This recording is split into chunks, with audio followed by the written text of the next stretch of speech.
Welcome to the deep dive. We cut through the noise, get straight to the heart of things. That's the plan. And today, well, we're diving into a classic mystery. Think disappearing fathers, strange gifts showing up every year. Cryptic letters, hidden treasure. It's got all the good stuff. Absolutely. It's a story that really grabs you, but it's also, a deep look at how wealth, or maybe the idea of wealth, can twist things. Exactly.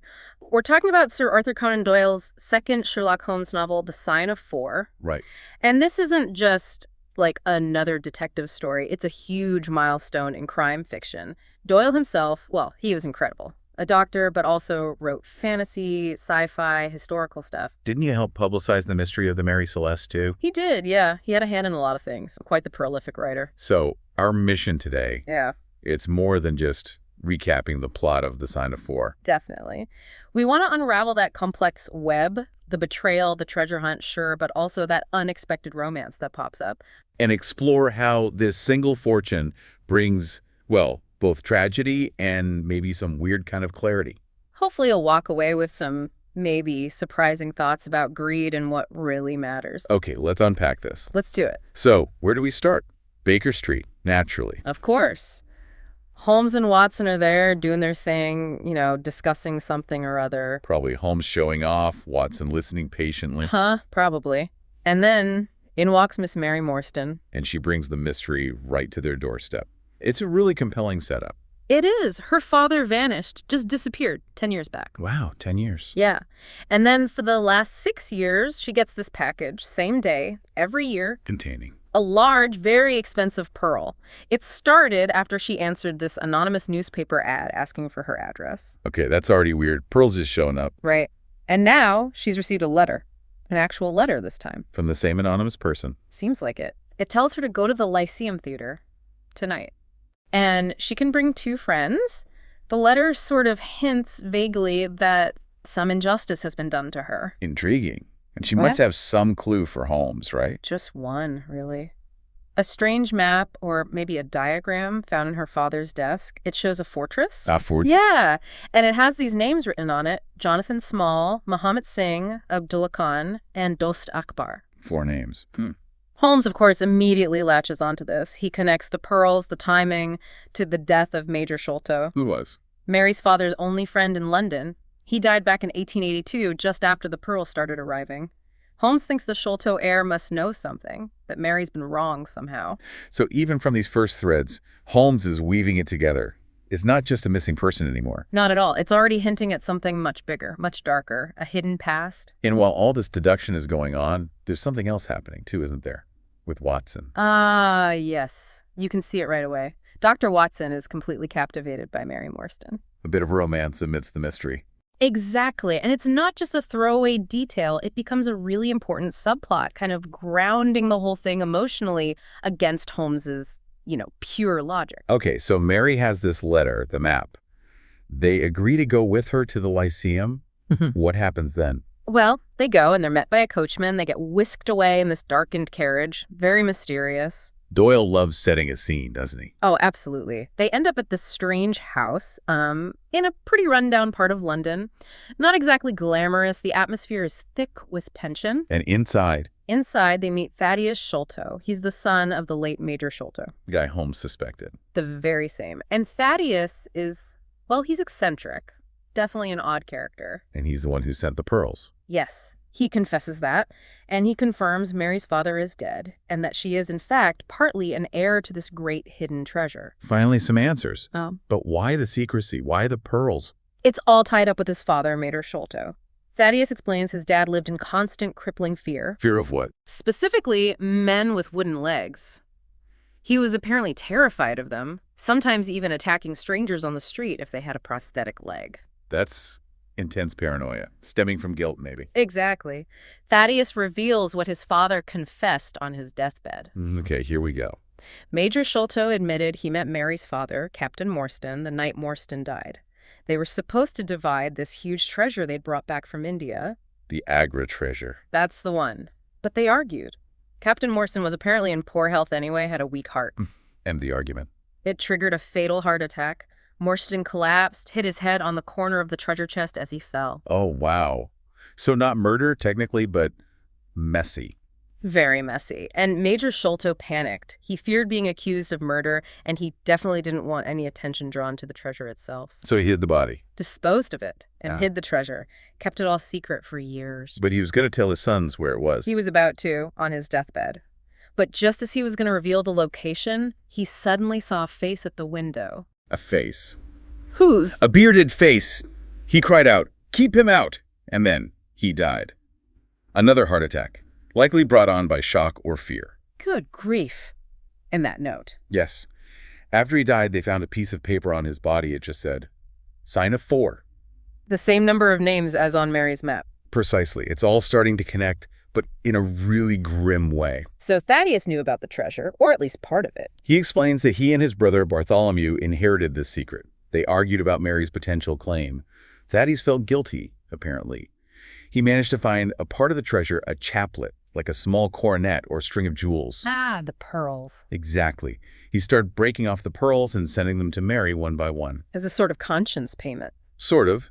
And the recent letter she got, that happened because his brother, Bartholomew, had finally found the main stash, the bulk of the Agra treasure. Thaddeus wanted to involve Mary before Bartholomew kept it all. So Thaddeus isn't entirely altruistic, maybe just trying to get his share sorted out too. Probably a mix of motives, guilt, self-interest. It's all tangled up.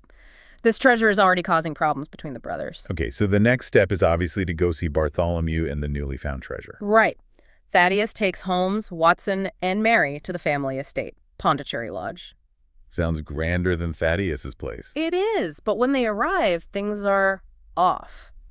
The housekeeper is terrified. Why? What's happened? Bartholomew Sholto is locked in his room. He hasn't come out, hasn't responded. Oh no, not another one. Holmes and Watson manage to peek through the keyhole. They see Bartholomew's face, but it's described as an unnatural grinning face leering at them. Chilling. So they break down the door. They have to. Yeah. And inside, it's a ghastly scene. Bartholomew is dead. How? There's a poisoned thorn stuck in his neck. A poisoned thorn? What is this? Very exotic, very strange. And of course, The Agra treasure is gone. vanished. The chest is empty. So the treasure continues its destructive path. First Morstan, then Major Sholto, now Bartholomew. Exactly. And Holmes, standing in this locked room amidst the chaos, his mind is already working. What is he to do straight away? He concludes 2 people were involved. One, a man with a wooden leg. Jonathan Small, presumably from the map, and Sholto's fear. Almost certainly. And the second person, Holmes describes him as an especially interesting, smaller individual. Smaller? How much smaller? Significantly so, based on the footprints and other signs. It's a classic locked room puzzle, but with these bizarre, unique elements. Holmes is already piecing together how they got in and out. So how did they get in and out? And how does Holmes pick up the trail? Well, Holmes notices something crucial. There are footprints on the windowsill, but also a faint smell. The smell. Creosote. He deduces the wooden-legged man stepped in it somewhere nearby during his escape. Creosote. That's a very specific scent, not exactly common. Not at all. It's brilliant. That tiny detail becomes the key. How does he use it? He knows a man, Mr. Sherman, who keeps a very special dog named Toby. A tracking dog. Exactly. But Toby's special skill is following specific, unusual scents, not just general human trails. He's perfect for tracking creosote. Clever. So they borrow Toby. They do. Holmes and Watson take Toby, put him on the creosote scent near the house. And does it work? Like a charm. Toby leads them on this winding trail right down to the edge of the River Thames. So they escape by boat. Clearly. The trail starts right at a jetty. They hired a boat. Holmes even finds evidence of the second, smaller person there too. But the river is huge. How do they find one boat? That's the next challenge. Holmes first tries his network of street kids, the Baker Street Irregulars. His eyes and ears on the street. Precisely. He sends them out to scour all the boatyards and landings along the Thames, looking for a specific steam launch. Does that work? Unfortunately, no. The irregulars come up empty this time. So Holmes has to take matters into his own hands? He does. He adopts one of his famous disguises, an old sailor, I think. Of course he does. And he goes down to the docks himself, asking questions, gathering information, and eventually... He finds it. He finds it. The steam launch, named the Aurora. It had been cleverly camouflaged, painted differently to avoid detection. Incredible. His persistence pays off. It's not just the brain, it's the legwork too. Absolutely. He never gives up. And now he knows their escape route, their vessel. The hunt is truly on. This sets up the big chase scene, doesn't it? Oh, it's fantastic. One of the most exciting parts of the book. That night, Holmes arranges for a police barge. He, Watson, and several officers get on board. Ready for pursuit. They head out onto the Thames, searching for the Aurora. It's dark, tense. You can just picture it. The foggy London River. Exactly, and they spot it. The chase begins, the police barge is faster, and they start gaining on the Aurora. Who's on board the Aurora? Can they see? It's Jonathan Small, the wooden-legged man, steering the boat. And with him... The smaller individual? Yes, it's Tonga, described as a small, fierce-looking pygmy native from the Andaman Islands. The Andaman Islands. That's where Small was imprisoned, right? Correct. Tonga is his loyal companion from his time there. So the confrontation is coming. It is. As the police boat pulls alongside, Tonga does something desperate. He raises a blowpipe. A blowpipe, like the poison thorn. Exactly. He aims it at Holmes. What happens? Before Tonga can fire, both Holmes and Watson shoot him. They kill him. Yes. It's quite abrupt and brutal, reflecting the danger they were in. And Small. With Tonga gone and the police closing in, the Aurora runs aground in the mud near the riverbank. Trapped. Completely. Small tries to escape, but gets stuck fast in the thick Thames mud. He's captured. Wow. What an end to the chase. So they have Small, but what about the treasure? Well, they find an iron box on the Aurora. The treasure chest, presumably. So they got it back? They bring Small and the box back to Baker Street. Everyone's gathered. Anticipation is high. They open the box. And it's empty. Empty, after all that. Completely empty. It's a huge anticlimax in one sense, but it's also incredibly symbolic, isn't it? How so? This treasure has caused nothing but death and misery. Maybe its disappearance is the only fitting end. It just vanishes like smoke. Leaving Small with nothing but his story. Exactly. And now, back at Baker Street, under interrogation, Jonathan Small finally tells his tale. The whole story. And it's quite a story. Stretching back decades, right? To India. It really is. He starts from the beginning. He was a soldier, 3rd Buffs Regiment, serving in India. And he lost his leg, how? You mentioned a crocodile. Yes, apparently swimming in the Ganges. Bad luck from the start, you might say. No kidding. Then, during the chaos of the Indian Rebellion of 1857, the Sepoy Mutiny, he had to flee for his life and ended up taking refuge in the Agra fortress. Agra, where the treasure gets its name. Right. One night, while he's on guard duty, he's suddenly overpowered. Not by rebels, but by 2 Sikh troopers. Who are they? Muhammad Singh and Abdullah Khan. They're working with another man, Dost Akbar. These are 3 of the names from Mary's map. The sign of 4. Minus Small. Exactly. They give Small a choice. Help them or die. Help them do what? Intercept and murder a servant, an emissary from a wealthy Raja. This servant is secretly carrying a huge fortune, pearls and jewels, trying to get it to the safety of British protection within the fortress. And Small agrees. Under duress, facing death, yes, he agrees to be their accomplice. So they commit the robbery, kill the servant. They do, but here's a twist. They can't immediately find the jewels on the body or in his belongings. Really? Where were they? They figure out later the servant must have passed them to an accomplice or hidden them very well just before being caught. But for now, the 4 conspirators, Small and the 3 Sikhs, managed to hide the treasure they did get, planning to retrieve it later. But things go wrong. Very wrong. They're arrested shortly after, not for the robbery initially, but for the murder of the Raja's emissary. The treasure itself remains hidden and unmentioned. So Small ends up in prison. Worse! He's sentenced and transported to the penal colony on the Andaman Islands, a notoriously harsh place. And he's there for 20 years. Roughly, yes. And it's there he meets and befriends Tonga, the native islander. Tonga becomes fiercely loyal to him. Okay, so that explains Tonga's presence. But how do Sholto and Morstan get involved again? While in the Andamans, Small somehow gets word that one of the prison guards, John Sholto, that's Major Sholto, has gambled away his money and is desperate. Opportunity knocks. Small sees his chance. He makes a deal. He tells Sholto and another guard, Arthur Morstan, Mary's father, about the hidden Agra treasure. So that's the connection. Yes, the deal is Sholto and Morstan will help Small and his Sikh associates escape, recover the treasure, and share it. Sholto is supposed to go back to India, get the treasure, and then arrange passage for Small and the others. But Sholto had other plans. He certainly did. Around that time, Sholto conveniently inherits a fortune from an uncle. Suddenly, he doesn't need partners. He double crosses them. Completely. He goes, gets the treasure for himself, and leaves Small and the Sikhs rotting in the Andamans. He even betrays Morstan, presumably cutting him out or leading him on until that fateful argument back in London years later. Wow. That's cold. No wonder Small vowed vengeance. Absolutely. It consumed him. 4 years after Sholto's betrayal, Small manages to escape the Andamans. Tonga helps him, and they kill a prison guard in the process. And he heads for London. Yes, seeking revenge and his share of the treasure. News of his escape is actually what terrified Major Sholto, likely contributing to his illness and eventual death. Small arrived just too late to confront Sholto himself. Right. Sholto died just before Small could find him, but Small did find the house, saw the face at the window perhaps, and he left that note. The sign of 4. As a message. A calling card for himself and his 3 Sikh partners in the original crime, a reminder of their pact and Sholto's betrayal. And Bartholomew's murder. How does Small explain that? Small claims he and Tonga tracked the treasure to Bartholomew's room. He insists he only intended to steal the treasure back. He implies Tonga acted impulsively, maybe misunderstood the plan, or was just savage. He uses the term miscommunication. A convenient explanation, perhaps. Perhaps, but he insists the murder wasn't his primary goal, though Tonga firing the poison dart suggests otherwise. It's ambiguous. And the final act, throwing the treasure into the Thames. Small confirms he did that during the boat chase. He scattered the jewels into the river. Why? Just spite. His reasoning is chillingly simple. The treasure brought nothing but bad luck, misery, and death to everyone who touched it.